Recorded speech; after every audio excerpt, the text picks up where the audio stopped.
From KTVN, this is 2 News Nevada, Morning Edition. Israel has launched an attack against Iran's capital, targeting nuclear and military sites. How the U.S. State Department is responding, straight ahead. Plus, a sigh of relief here. The Marie fire is officially 100% contained. Why you'll still see firefighters in Spanish Springs and what they're doing is coming up. A storm watch red day with red flag warnings taking over. Fire weather is prevalent, and things you want to know about with this are coming up right around the corner. Good morning, and thanks so much for starting your Friday with us. I'm Faith Justice, joined by a special guest this morning. Yes, I'm Jaden Urban, filling in for Kyle. Now, starting with the ongoing crisis in the Middle East, Israel has launched a major attack on Iran with the stated goal of crippling its nuclear program. 200 Israeli warplanes were involved in the attacks that killed 3 Iranian generals and top nuclear scientists.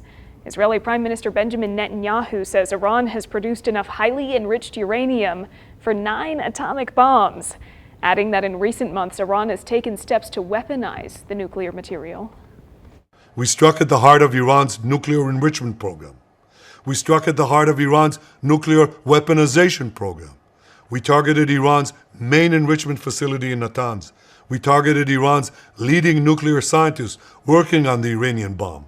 We also struck at the heart of Iran's ballistic missile program. Iran has responded with more than 100 drone strikes. The White House has released a statement from Secretary of State Marco Rubio saying Israel's action against Iran is unilateral and the U.S. is not involved in the strikes. The statement says, quote, President Trump and the administration have taken all necessary steps to protect our forces and remain in close contact with our regional partners, end quote. Switching gears here, we'll check in with meteorologist Barrett Vincent as you get ready to get this weekend started. We got to get through Friday morning before we can enjoy that slice. Yes, but I will say it is Friday morning, so I'm pretty excited, I'm not going to lie.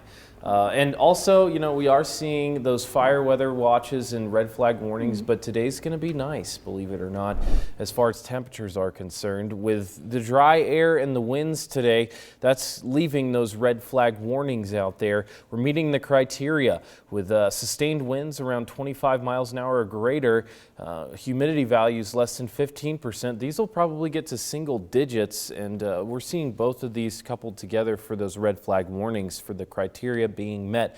Winds will be pretty consistently around 20 miles an hour today. Wind-prone areas like the Washoe Valley and Virginia City seeing chances to get around 40-mile-an-hour wind gusts. So a turbulent day for wind, but nice temperatures out there to go with it.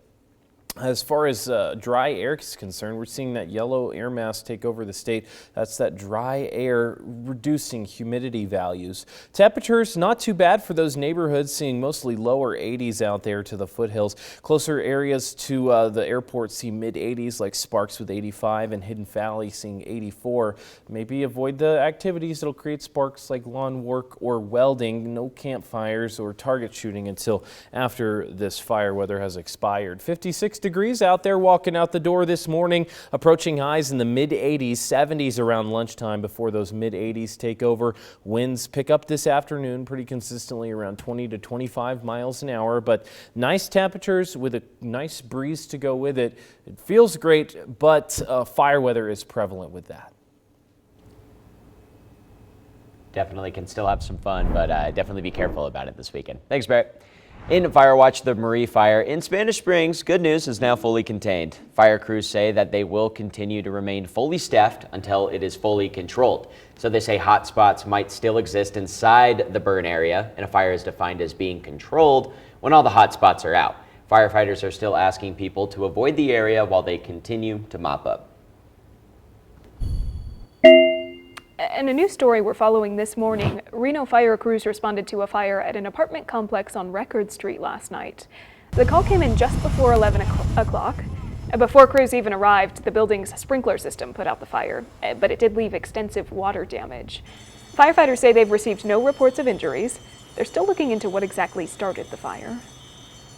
A car crashed into a street light at Ryland and Holcomb early this morning.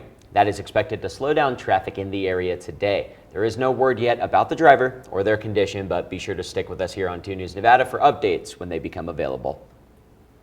New details here in the Nevada legislature. Governor Joe Lombardo has vetoed a bill that would have required voters to show photo ID at the polls. Governor Lombardo said he, quote, wholeheartedly supports voter ID laws, but that he felt this bill fell short on addressing his concerns about ballots cast by mail, because such ballots could still be accepted solely on the basis of a signature match under the bill. The voter ID requirements in the bill did mirror a ballot initiative known as Question 7 that, you might recall, Nevada voters approved last November. Voters would have to pass it again in 2026 to officially amend the state constitution. The requirement would then potentially be in place by 2028. And keeping things in the legislature, the governor has also signed more than 500 bills into law this session, including Assembly Bill 375.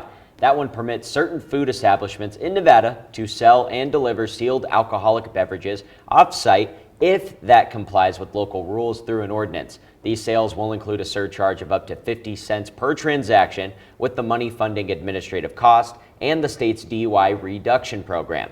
The law also designates the Pecan Punch, a traditional Basque cocktail, as Nevada's official state drink.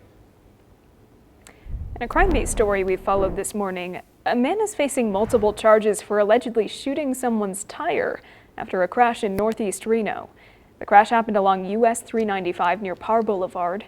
Nevada State Police say one of the drivers involved got out of their car and allegedly pointed a gun at the other driver. They then say he shot at their tire. Police arrested John Dominic Saldana, and he was booked on several gun-related charges, in addition to an assault charge. And still to come on 2 News Nevada this morning, legal whiplash over National Guard troops on the streets of Los Angeles. We have the latest on what's happening in court as protests continue. That's next.